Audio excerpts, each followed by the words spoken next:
Venezuela amanece en unidad, porque la fuerza es la unión. La fuerza es la unión, la fuerza es la unión, te digo. Venga toda Venezuela a organizarse. La fuerza es la unión, la fuerza es la unión. Y a poner tu granito de arena, dale por Venezuela. Actívate, en la unión está la fuerza. Por eso te digo que la fuerza es la unión. Muy buenos días, bienvenidos todos a este su espacio. La Fuerza de la Unión, una tribuna abierta de la sociedad democrática venezolana para compartir con todos ustedes, más allá de cualquier distingo puntual, partidista o ideológico, la angustia, la preocupación, la justa indignación por lo que hoy está ocurriendo en nuestro país y también la certeza, la confianza, la esperanza de que trabajando juntos, de que remando unidos en la misma dirección, seremos capaces de construir la Venezuela de trabajo y de respeto, la Venezuela con alimentos y con medicinas, la Venezuela con democracia y con libertad, que todos necesitamos y que ciertamente todos merecemos. Estos días de diciembre siempre nos traen pues la imagen, la sensación de estar en las vísperas del nacimiento del Niño Dios. Hay que recordar también, desafortunadamente, que antes o en las inmediaciones de esta fecha esperanzadora y estupenda, hay también una fecha trágica que conmemora la humanidad, que es lo que se llama la ceremonia de los santos inocentes, la tragedia de los santos inocentes, aquella situación histórica y bíblica en la que Herodes, para tratar de evitar el nacimiento de la esperanza, ordena la eliminación de los niños primogénitos. Herodes desde entonces viene haciendo estragos en nuestro país y en nuestra humanidad. Hoy la prensa reseña a través de diversos medios una situación trágica, terrible en Caracas. Ayer, dos niños, uno de 16, otros de 13 años, fueron asesinados en un barrio caraqueño. Fueron asesinados cuando estaban haciendo un pesebre, cuando estaban haciendo un nacimiento. Fueron asesinados en su casa prácticamente. Y fueron asesinados no por ampones, o sí, ampones con uniforme, ampones con placa, con chapa, con radio, con pistola, pagada por nosotros, pagada por los ciudadanos. Fueron asesinados por policías. Unos de civil, otros uniformados, estaban en eso que ellos llaman un operativo. El operativo tenía que ver con lo siguiente: a uno de esos funcionarios le habían robado una moto y entonces estaban desesperados buscando la moto de ese funcionario. Entraron a una casa, hicieron desastres, mataron a estos dos niños, hubieran seguido matando, pero dentro de la casa estaban dos familiares que resulta que también eran policías. ¿Qué tal? Escuchemos de inmediato las declaraciones de un familiar de estos niños asesinados. Un pesebre, tradición navideña, y hiriendo a muerte a dos sobrinos míos, uno de 16 años que murió aquí en el lecho y otro de 13 años que murió esta mañana en el Hospital Clínica Caracas. Ellos llegaron precisamente buscando una moto sustraída a uno de los funcionarios que estaba en el procedimiento. Donde se dan de cuenta y mi familia se salvó de más porque habían dos funcionarios de la Policía Nacional Bolivariana que son mis sobrinos, estaban adentro de la casa. Se dieron de cuenta que eran policías. Pero ellos querían sacar a mi sobrino, a uno de los policías le cayeron a golpe, a mi hermano mayor lo querían sacar de la casa y no pudieron sacarlo. Estas, repito, son las declaraciones de uno de los familiares de estas víctimas, ¿no? La periodista que dio a conocer toda esta situación terrible es la colega Lisaura Fuentes. Lisaura Fuentes es una periodista especializada en la fuente policial, en la fuente de sucesos. Ella tiene además formación criminalística en estudios de cuarto nivel. Por cierto, con el Ministerio Público, y desde todo ese ejercicio, desde toda esa formación, nos trae esta terrible noticia, ¿no? Nos dice Lisaura Fuentes que, les leo textualmente: 2 primos fallecieron este miércoles luego de que funcionarios de la Policía Nacional Bolivariana llegaron disparando durante la colocación de un nacimiento de Navidad en un barrio en el kilómetro 0 de la carretera panamericana, específicamente en la entrada en la calle 18 de El Valle. Quienes no conozcan El Valle, la calle 18, arranca abajo prácticamente en la intercomunal, muy cerca de este sitio donde se rompió una alcantarilla en las inmediaciones donde quedaba antes una estación de servicio. De allí para arriba, pues llega tan alto la calle 18 que la parte alta ya prácticamente es montaña. Se llama calle por inercia, ¿no? Pero por costumbre. Pero eso arriba es prácticamente montaña. Bueno, de ese espacio urbano es que nos está hablando esta nota de Lisaura Fuentes, la periodista Lisaura Fuentes. Los 2 menores fueron identificados, los 2 menores fallecidos fueron identificados como Jonaiker Jesús Moreno, de 16 años, y Ricardo Castro Moreno, de 13 años. 2 funcionarios de civil y 6 uniformados de la Policía Nacional Bolivariana llegaron a la zona donde 4 menores estaban colocando un nacimiento para esta fecha decembrina. Al parecer estaban buscando una moto robada y dispararon contra los niños. Los 2 primos fallecieron y 2 resultaron heridos, siendo identificados como Marbelis Lozano, de 17 años, herida por arma de fuego en la pierna, y Johaiverson José Gregorio Castro, herida en un brazo. Jonaiker, uno de los fallecidos, era de San Juan de los Morros, estado Guárico. Vino a Caracas al cumpleaños de su primo, Ricardo Castro, y a pasar la Navidad. Estudiaba en Guárico en la unidad educativa Rafael Urdaneta. En cuanto a Ricardo Castro, estudiaba en un colegio en la avenida Nueva Granada. Los 2 funcionarios de civil y los 6 funcionarios uniformados de la Policía Nacional Bolivariana fueron capturados y puestos a la orden del Ministerio Público. Las declaraciones que ustedes escucharon eran del señor Wilfred Moreno, quien era tío de los menores asesinados. Debo recordar que en estas declaraciones escuchamos cómo este señor indicaba que los niños estaban haciendo el pesebre cuando irrumpió en su residencia este grupo de funcionarios disparando contra los 4 menores, los 2 niños y las 2 niñas. Las 2 niñas salieron heridas, los 2 niños fueron asesinados. Se salvaron los demás habitantes porque estaban allí dos primos que resultaron ser también funcionarios policiales. Y a pesar de eso, a uno de ellos le cayeron a golpes también. Estas cosas no es que pasan, ¿no? Estas cosas pasan, no pasan así por pasar.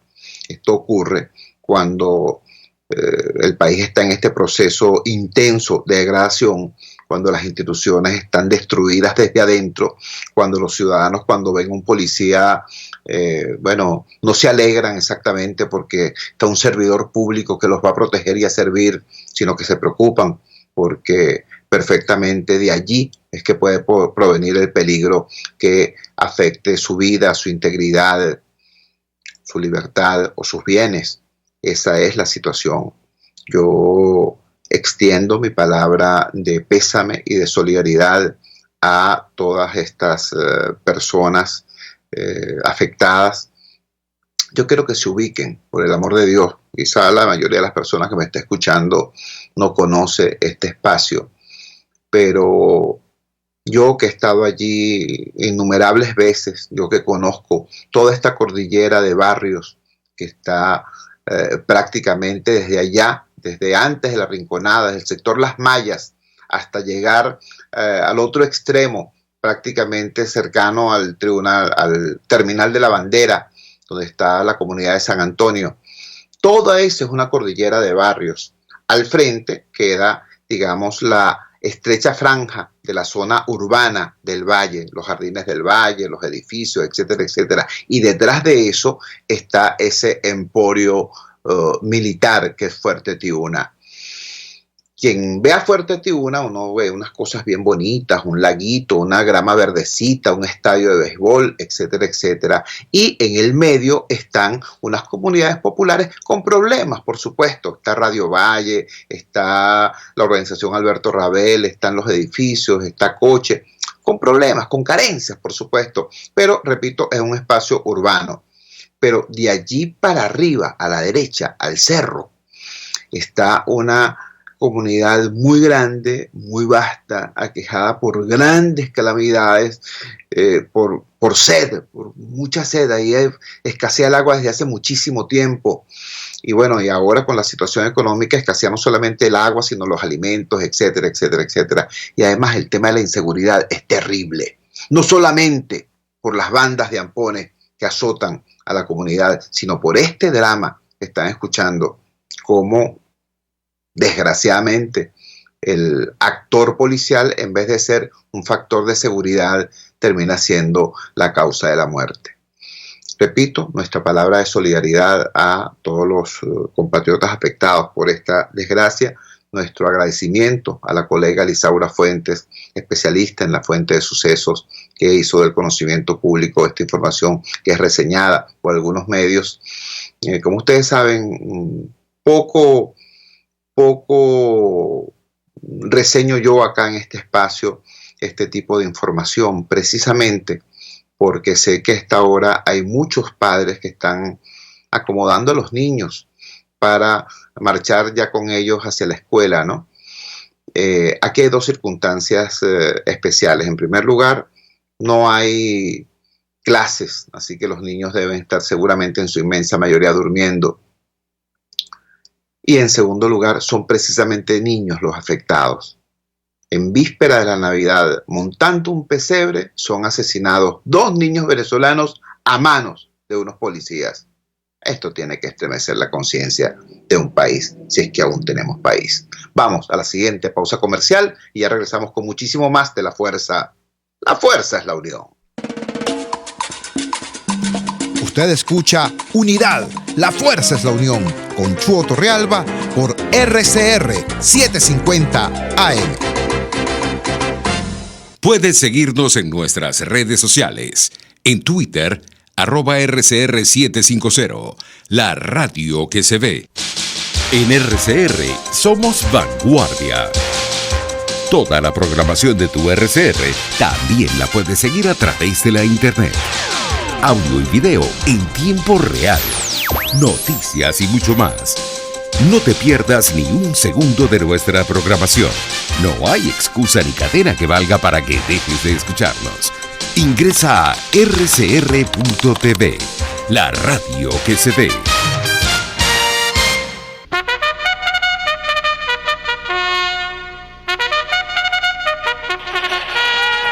El Clásico Internacional del Caribe, este 8 de diciembre, desde las 5:15 de la tarde, es por RCR. El evento hípico más importante del Caribe desde Gulfstream Park, con la narración de Héctor Alonso y los comentarios de Jesús Oropeza Egaña, todos a ligar a los ejemplares venezolanos.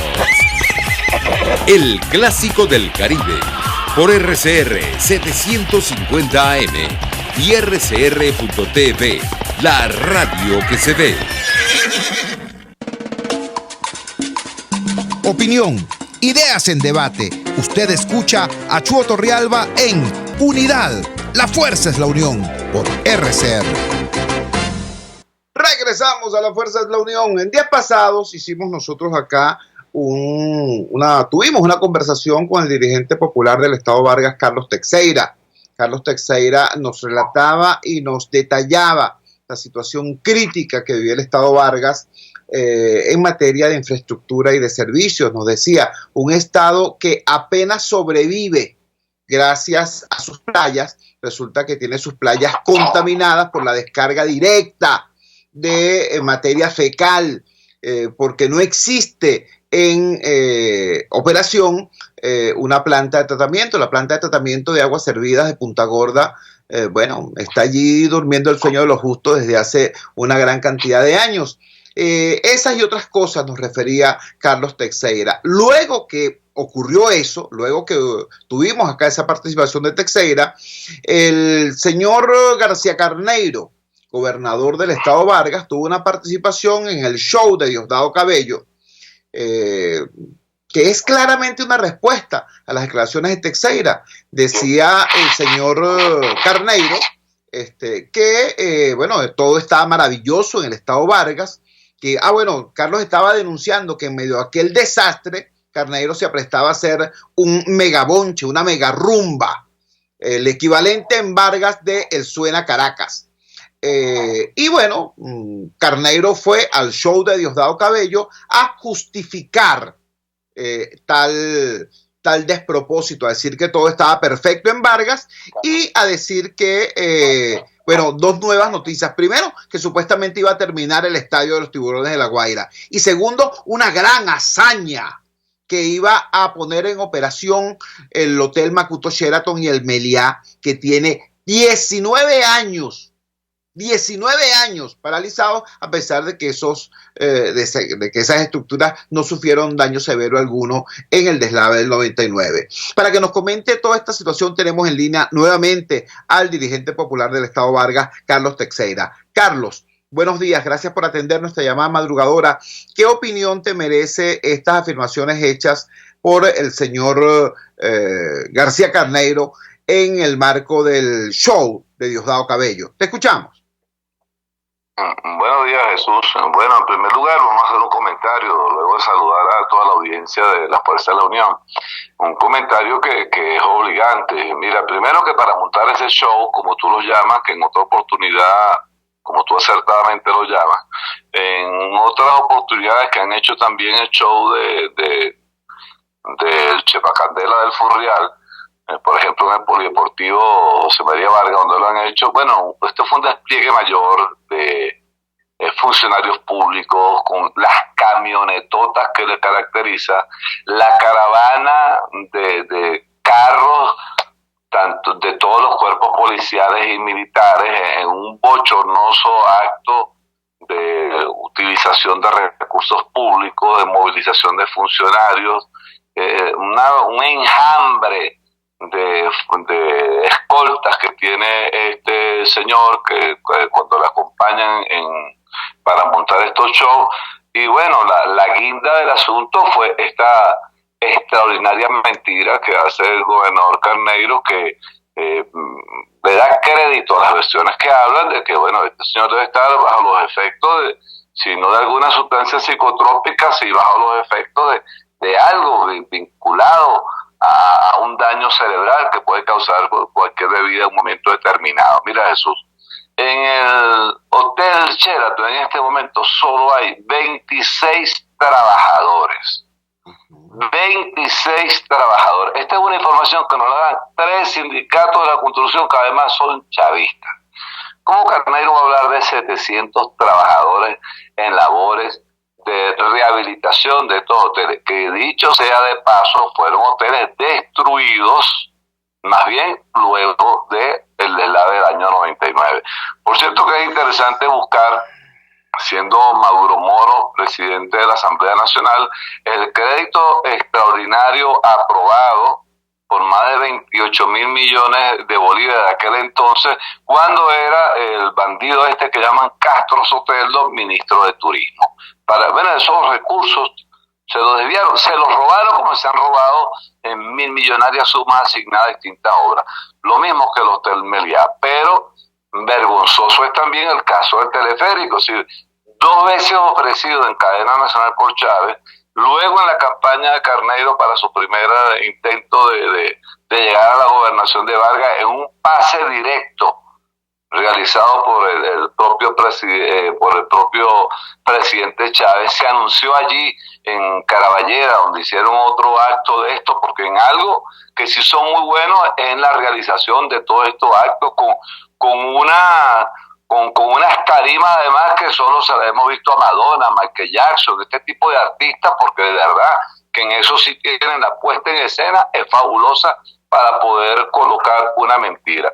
Y luego lo de decir que la Serie del Caribe, mire, que el gobernador Carneiro y todo lo que hablan de Vargas, potencia turística, Venezuela potencia turística, mire, es una vergüenza tener las playas donde caen las aguas servidas de manera directa, y es una vergüenza, Jesús, porque sencillamente el dinero también para la colocación de los llamados colectores marginales que iban a llevar las aguas servidas a Cabo Blanco, que es donde está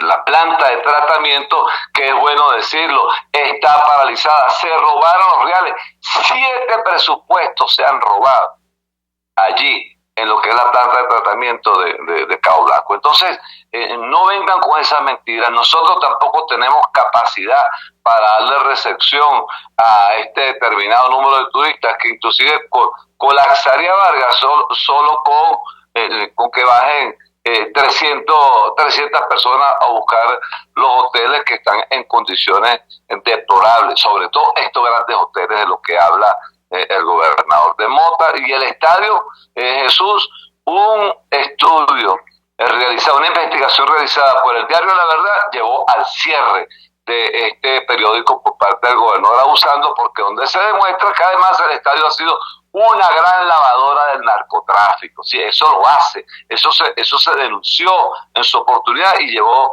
el cierre arbitrario del diario La Verdad por parte del gobernador, lo mismo que el cierre del diario Hoy y la expropiación de un terreno del doctor Luca, cuando en el diario Hoy denunciaron también las aguas servidas que caen libremente allí en Tanaguarena. Entonces, toda esta parafernalia, todo este show que monta el señor de Chepacandela del Furrial, y el combinado ahora con quien uno cree que debería ser muy serio, porque eso de ser general de 3 soles, oye, comporta o significa algo de seriedad en las versiones que se dan. Entonces los trabajadores de la construcción están muy indignados cuando se ha dicho que ellos tienen allí una mano de obra de 700 trabajadores, que eso no se ajusta a la realidad. Es una gran estafa la que públicamente presentó Carneiro al respecto.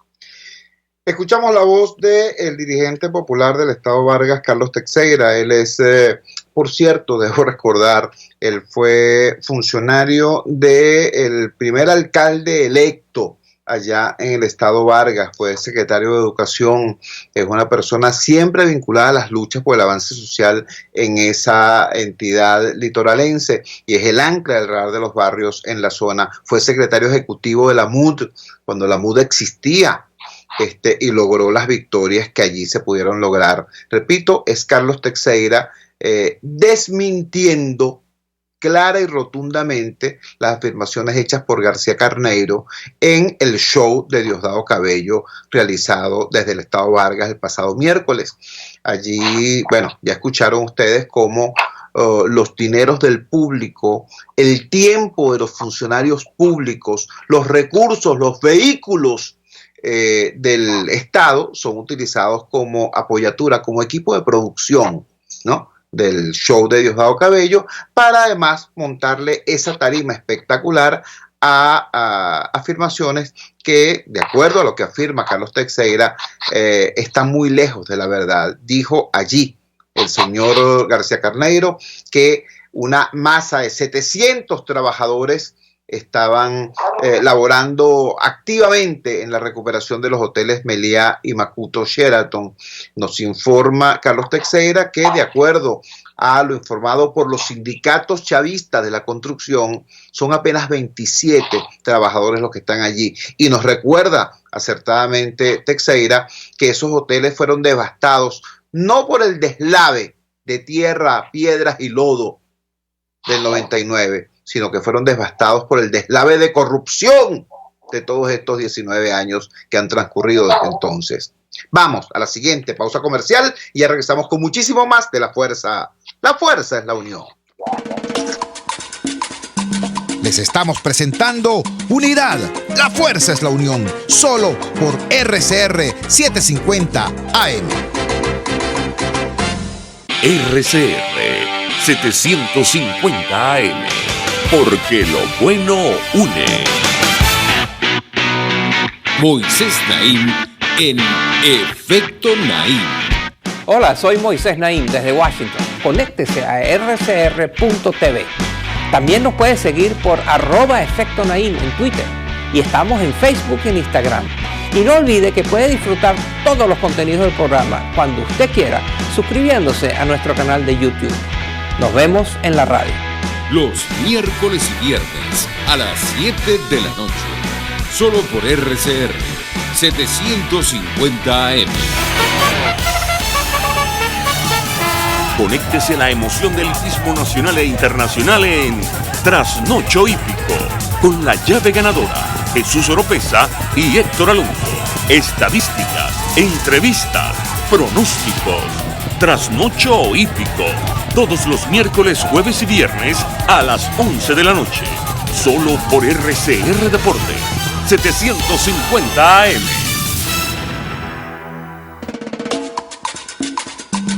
Les estamos presentando Unidad. La fuerza es la unión. Solo por RCR 750 AM.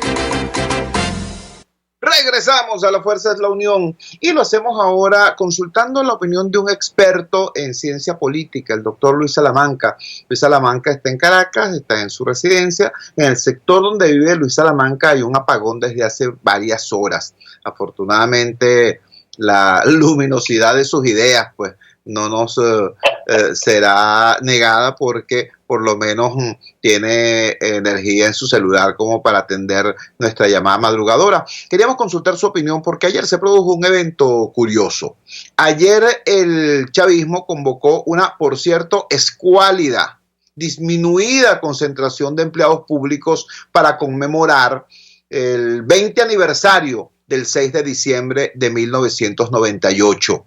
Eso lo hizo el gobierno para tapar el tercer aniversario del 6 de diciembre del 2015. El 6 de diciembre del 2015 ocurrió la victoria más importante, no solamente de los últimos 20 años, sino de toda la historia político-electoral de Venezuela en la confrontación de una sociedad contra un gobierno, pese a todos los ventajismos posibles, pese a la represión, pese a haber prácticamente secuestrado judicialmente dos partidos políticos, como ocurrió con el caso de COPEI y otra organización más, pese a haberse inventado una tarjeta fantasma para confundir a los electores, pese a haber puesto presos a dirigentes fundamentales de la oposición como Antonio Ledesma, pese a todas esas trapacerías, pese a haber cambiado las reglas del juego en mitad de la campaña en materia tan delicada como la selección de los candidatos, pese a todas esas trampas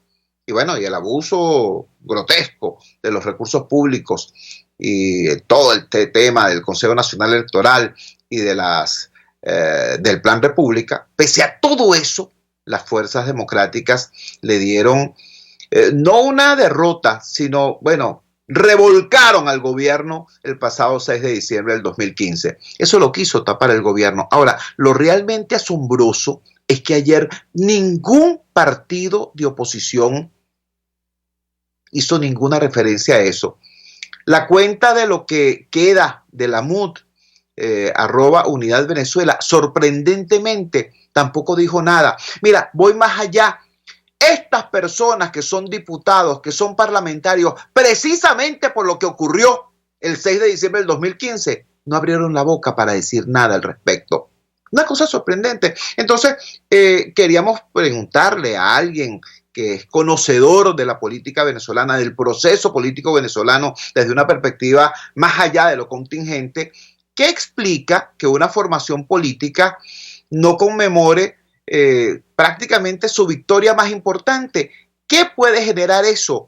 ¿Qué puede ocasionar esa conducta? Tenemos en línea al politólogo Luis Salamanca. Luis, gracias por atender nuestra llamada madrugadora a pesar del apagón que abruma a tu hogar y a tu comunidad. Te escuchamos. Buenos días, Chugo. Muchas gracias por el contacto. Bueno, Chugo, ese tema que estás planteando es una manera de diagnosticar la situación que vive actualmente la oposición venezolana. El hecho de que no haya habido recordatorio de esa gran victoria del 6 de diciembre de 2015, que por cierto es la primera victoria seria, contundente contra el régimen de dominación electoral que estableció Chávez otro 6 de diciembre de 1998. Así es. Bueno, ese olvido, esa falta de memoria política revela algo que, bueno, venimos analizando desde hace ya unos cuantos meses, pero que seguramente no estamos, digamos, plenamente conscientes de ello, que es el hecho de que ya la Mesa de la Unidad Democrática virtualmente no existe. Ese es el gran tema por detrás de esta falta de cacareo de una victoria impresionante, como tú señalas, históricamente. ¿Qué es la MUD hoy en día? Bueno, la MUD hoy en día no es nada, es decir, no opera como tal. Se le han ido varios de los partidos más importantes, incluso algunos sostienen que ya es una etapa superada, ¿no? Uh-huh. Pero evidentemente allí hay mucho todavía que analizar, porque recuerda que, como tú mismo señalaste, la MUD es el partido que más votos ha sacado en una contienda electoral en toda nuestra historia electoral. Sabemos que no era un partido propiamente dicho, sino un partido formado por otros partidos, y lo que estos partidos decidían era lo que el partido MUD hacía. Pero ese olvido es una manera de perder simbólicamente, si tú quieres, ante un gobierno que sí celebró su 6 de diciembre y lo cacareó todo el día, aunque, como también tú señalas, con una escuálida apoyo popular, ¿no? Entonces, mira, si no ejerces la memoria política, Chugo, si no valoras tus propios hechos, tus propios símbolos, bueno, hemos perdido buena parte de ese esfuerzo. Yo sostengo que esa población que votó el 6 de diciembre de 2015 por la Mesa de la Unidad Democrática está todavía allí esperando un mensaje unitario de relanzamiento de las posibilidades de cambio. Esa población está allí, ese electorado decepcionado, sometido a tantas penurias, está allí esperando un planteamiento serio de reconstrucción de la unidad, porque la gran importancia de la Mesa de la Unidad en la historia política contemporánea deriva del hecho de que logró unificar a una gran variedad de partidos distintos, todos unos del otro, que habían sido enemigos antes de Chávez en el sistema político democrático o adversarios, lograron unirse para dar un resultado, digamos, de cambio político en Venezuela. El país se puso en modo cambio a partir del 2015, pero claro, después de ese gran éxito, la Mesa de la Unidad comenzó a descomponerse y también el gobierno le cayó a batazo limpio, a batazos dictatoriales, ilegalizándola, persiguiéndola, sometiéndola a procesos judiciales espurios, etcétera, etcétera. Pero obviamente tú no podías esperar otra cosa de un régimen que aspira a mantenerse aún sin apoyo popular. Claro. Tú tenías que esperar eso y más. Ahora, tu respuesta tenía que haber sido enfrentar eso de manera unitaria, no de manera dispersa, como si estuvieras en desbandada después de haber perdido una guerra que no habías perdido, sino que habías ganado. O sea, lo paradójico y lo sorprendente es que eso te ocurre después de tu mejor desempeño electoral. Así es. Estamos conversando con el politólogo Luis Salamanca, autor de numerosos libros sobre el proceso político venezolano y un investigador acucioso sobre esta problemática. Luis, te planteo ahora otra dimensión del asunto, que más allá, no solamente es el silencio de las direcciones políticas e incluso de los propios parlamentarios, que lo son gracias a ese evento que ayer cumplió 3 años, como lo fue la victoria del 6 de diciembre del 2015. Me voy a referir ahora a la reacción de los ciudadanos frente a este hecho. Los pocos comentarios que se produjeron generaron respuestas en redes sociales como, bueno, ¿y qué van a recordar si eso no sirvió para nada? Si esa victoria no sirvió para nada, si esa Asamblea Nacional no sirve para nada, si esos diputados no han hecho nada ni han sabido defender la confianza que se les dio. Te pregunto, Luis, ¿no están las organizaciones políticas cavando su propia tumba cuando al, digamos, invisibilizar sus propios logros, bueno, hacen que ese desprecio del ciudadano por la política, en definitiva, por la política como arte y como ciencia, por la política como instrumento para la resolución de los conflictos, no nos coloca eso a todos en manos de esta cosa decimonónica, de esta manera chavista de entender la relación entre los ciudadanos y entre el Estado y la sociedad a partir de la pura violencia? Te lo pregunto, te escuchamos. Completamente de acuerdo, Chugo. Y fíjate, yo creo que hay que analizar más a fondo e insistir en lo que es el significado del 6 de diciembre de 2015 y la respuesta que le dio el régimen. Porque cuando la gente dice que no sirvió para nada el resultado, que el gobierno, es decir, que la Asamblea Nacional no ha hecho nada, etcétera, se está olvidando que la razón fundamental de esa situación es el desconocimiento que hizo el régimen dirigido por Maduro, o la parte que le quedaba del régimen, porque la Asamblea Nacional también forma parte del régimen político, ¿correcto? Lo que hizo el régimen de Nicolás Maduro, dirigido por Nicolás Maduro, contra ese resultado. Hay que recordar que aplicó medidas violatorias de la Constitución, como declarar el desacato a un poder público, figura que no existe, es una cosa realmente, un invento traído por los pelos, el declarar todas las decisiones de la Asamblea Nacional en materia legal, todas las leyes sancionadas como inconstitucionales, en fin, y finalmente usurpar su función, porque entonces le pone al lado un poder legislativo paralelo y Maduro también se convierte en legislador. Maduro en este momento tiene poderes casi absolutos, o podemos decir que tiene poderes absolutos, porque dirige el Ejecutivo, legisla y de alguna manera también tiene que ver con la cuestión judicial. Entonces no hay que invitar a la gente a pensar que la razón fundamental de por qué la Asamblea Nacional está como está, postrada, obstruida, es porque el gobierno la obstruyó, es porque el régimen la sometió a las medidas más arbitrarias y autoritarias posibles. O sea, el régimen sacó su artillería más pesada desde el punto de vista autoritario y bueno, acabó con la democracia representativa. Nosotros los venezolanos que elegimos esta Asamblea Nacional no tenemos representantes, no hemos tenido representantes en estos años. Y el Estado venezolano está funcionando desde hace varios años sin poder legislativo, Chugo. Lo que evidencia una crisis de Estado, una crisis de estatalidad, no solo de gobernabilidad, sino de estatalidad en el país. Entonces la gente tiene que darse cuenta de cuáles son los factores primero y después los segundos. Claro, después vino toda la descomposición interna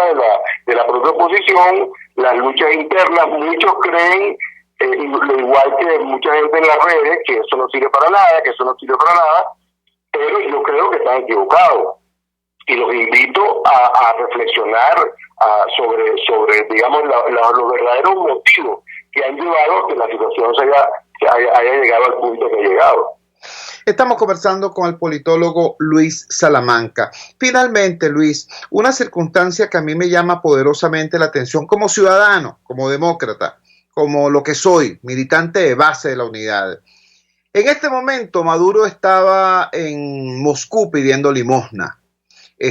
También hace 2-3 días realizó una reunión acá en Caracas con otro régimen cuasi forajido, con el dictador Erdogan. Y bueno, la razón profunda de por qué está Maduro buscando dinero en Moscú, en el régimen autoritario de Putin, o en la relación espuria con un dictador como Erdogan, es porque, bueno, los chinos, que son un imperio serio, pues, le negaron dinero fresco a el gobierno de Maduro, así como se lo niega todos los organismos multilaterales. La CAF acaba de negarle un crédito al gobierno de Maduro, el Banco Mundial le está exigiendo, el Fondo Monetario Internacional le está exigiendo información verídica sobre las cuentas nacionales. bueno, y no tiene acceso al financiamiento externo el gobierno de Maduro, agonizante desde el punto de vista económico, porque sencillamente todo empréstito externo, todo endeudamiento externo para ser válido tiene que ser aprobado por la Asamblea Nacional, por el Poder Legislativo, y ese requisito no lo cumple el gobierno de Maduro y por eso busca financiamiento en regímenes espurios, repito, en situaciones extrañas como su relación con Erdogan o con Putin. A pesar de esa obvia importancia que tiene el que la Asamblea Nacional esté fuera del control del régimen de Maduro, tenemos situaciones como las de ayer en la cual la dirigencia opositora invisibiliza su más importante victoria, que fue la de hace 3 años. ¿Cómo crees tú que pueda, ya finalmente, Luis, cómo crees tú que pueda la dirección opositora venezolana reencontrarse con su propia historia? Si le da vergüenza incluso hacer referencia a la misma por no haber estado a la altura de sus propias victorias. Te escuchamos. Bueno, mire, primero es un imperativo que los opositores vuelvan sobre sí mismos, pues vuelvan cara. Es decir, que recuperen el raciocinio político y se den cuenta de que cada uno por separado no es más que una islita en un gran archipiélago de islas e islotes impotentes que no van a poder hacer nada frente a este régimen. Es decir, incluso un régimen que como tú estás señalando, está muy debilitado económicamente, muy debilitado desde el punto de vista democrático, y que le pueden ocurrir situaciones inesperadas. No tenemos una oposición preparada para enfrentar eventualidades, ni siquiera para enfrentar eventualidades, mucho menos para enfrentar, por ejemplo, una fecha como el 10 de enero. Tú ahorita no conoces un pronunciamiento común de al menos las fuerzas que formaban la mesa de la unidad frente a lo que nos viene el 10 de enero. Entonces, yo lo que creo es que llámalo como lo llamen, o llamemos a esto que viene, que se pueda formar, como se llame, mudo o no mudo. Mira, lo importante es que haya esa recuperación de una capacidad de dirección para darle orientación política al país. El país está también muy dividido en sus opiniones. El país está desorientado, la gente no sabe para dónde vamos, ni sabe cómo va a salir de esto, y necesitamos un sujeto político que le pueda transmitir, digamos, esa orientación, que nos pueda dar direccionalidad.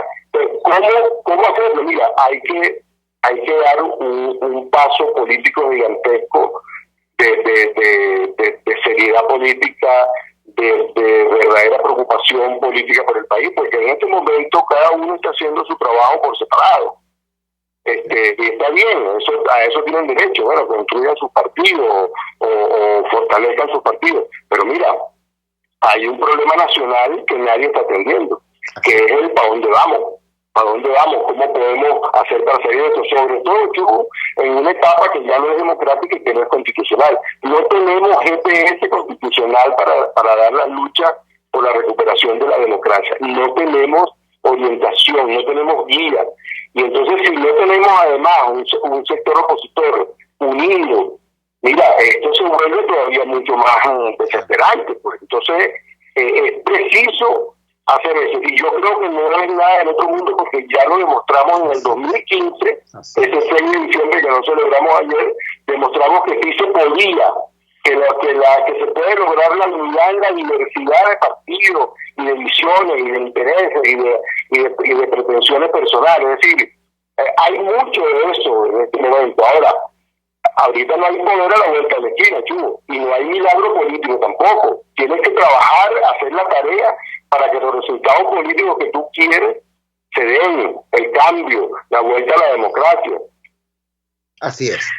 Luis, te agradecemos profundamente que nos hayas regalado estos minutos en esta madrugada del viernes 7 de diciembre. Era el politólogo Luis Salamanca, que nos habla desde la tiniebla en la que está metido, porque la comunidad en la que habita acá en Caracas está sin luz eléctrica desde hace varias horas. Muchísimas gracias al politólogo Luis Salamanca. Vamos a la siguiente pausa comercial y ya regresamos con muchísimo más de La Fuerza. La fuerza es la unión. Le Les estamos presentando Unidad, la fuerza es la unión, solo por RCR 750 AM. Puede seguir nuestra programación a través de rcr.tv, la radio que se ve. En Ávila Gallery somos especialistas en todo lo relacionado con nuestro majestuoso Ávila. Cuadros, vitrales, fotografías e impresiones. Decora tus espacios o regala y envía un Ávila a ese ser querido. Hacemos envíos al exterior. Síguenos por @Ávila Gallery 1 o llámanos al 0414-127-4060. Ávila Gallery, tu centro de arte moderno. Antes de empezar el día, entérese de lo que acontece en el país junto a Pedro García Otero en Titulares de la Mañana. De lunes a viernes a las 6:30 de la mañana. Acompáñelo y empiece su día bien informado. Titulares de la Mañana con Pedro García Otero. Solo por RCR 750 AM. Porque lo bueno une. Amanece con la fuerza de un país que quiere cambio. Chuo Torrealba está al aire en Unidad. La fuerza es la unión. 482-9750 y @Chuo Torrealba por RCR. Me quedan 2 minutos de programa y los voy a dedicar para compartir una declaración de Monseñor Cardenal Baltasar Porras, dada al diario Tal Cual. Titula así: Cardenal Baltasar Porras dice que hay que votar y no dejar que nos roben la esperanza. Voy al texto. El cardenal Baltasar Porras aseveró que no se trata solo de ir a pedir un voto, sino de garantizarles que ese voto se canalizará en trabajo. El cardenal Baltasar Porras, arzobispo de Mérida y administrador apostólico de Caracas, llamó a la población venezolana a acudir el venidero domingo 9 de diciembre a las urnas electorales y a ejercer su derecho al voto en los comicios de concejales que se celebrarán ese día. El clérigo dijo en entrevista al diario digital Frontera que hay que salir a votar. Tenemos que hablar con la gente y llevarles un mensaje de confianza, de fe y esperanza en que podemos seguir trabajando. La autoridad eclesiástica aseveró que no se trata solo de ir a pedir un voto, sino de garantizarles que ese voto se canalizará en trabajo por nuestra ciudad, refiriéndose al Estado Mérida. Porras manifestó que no es momento de permanecer en casa y aunque sabemos que estas no son las elecciones que cambiarán a Venezuela, de sus resultados sí dependen numerosos hechos en nuestro entorno inmediato, en nuestra ciudad, en esa Mérida que queremos recuperar y que hay que trabajarla entre todos. Asimismo, invitó a los venezolanos a no permitir que nos roben la esperanza. Son las palabras de Monseñor Baltasar Cardenal Porras, mucho más claras, por cierto, que la de los dirigentes políticos que frente a un hecho evidentemente importante como el del próximo 9 de diciembre, o se esconden y no dicen nada, ¿no? O hacen algo peor, que es ocultarse en un sitio, llamar a la abstención en un sitio, pero llamar a votar en otro, generando así una confusión inmensa. Yo no sé cómo van a explicar estos compañeros. Al parecer hay una república aparte, integrada por Chacao, Baruta y El Hatillo, donde existe otro CNE y donde Tibisay Lucena no es presidenta del organismo electoral. Pareciera, porque resulta que allí partidos como Primero Justicia no solamente están llamando a votar, sino que se llevaron a sus militantes de otros municipios de Caracas, del municipio Libertador, para que fortalezcan allí su dispositivo electoral. Pero en el resto del país no, eso es una farsa electoral. Dios mío, ¿de qué manera hay que decirles que Venezuela merece, necesita, requiere con urgencia, seriedad, amor por el país, más que amor por el poder? Trabajamos para ustedes en la dirección general de la emisora, Jaime Nestares. En los controles estuvo César Arteaga. Habló para ustedes su amigo, comunicador popular, activista social, ciudadano en lucha por la democracia y por la libertad, Jesús Chuo Torrealba. Ahora más que nunca, fuerza, Venezuela, porque la fuerza es la unión. RCR presentó Unidad, la fuerza es la unión, con Chuo Torrealba, solo por RCR 750 AM.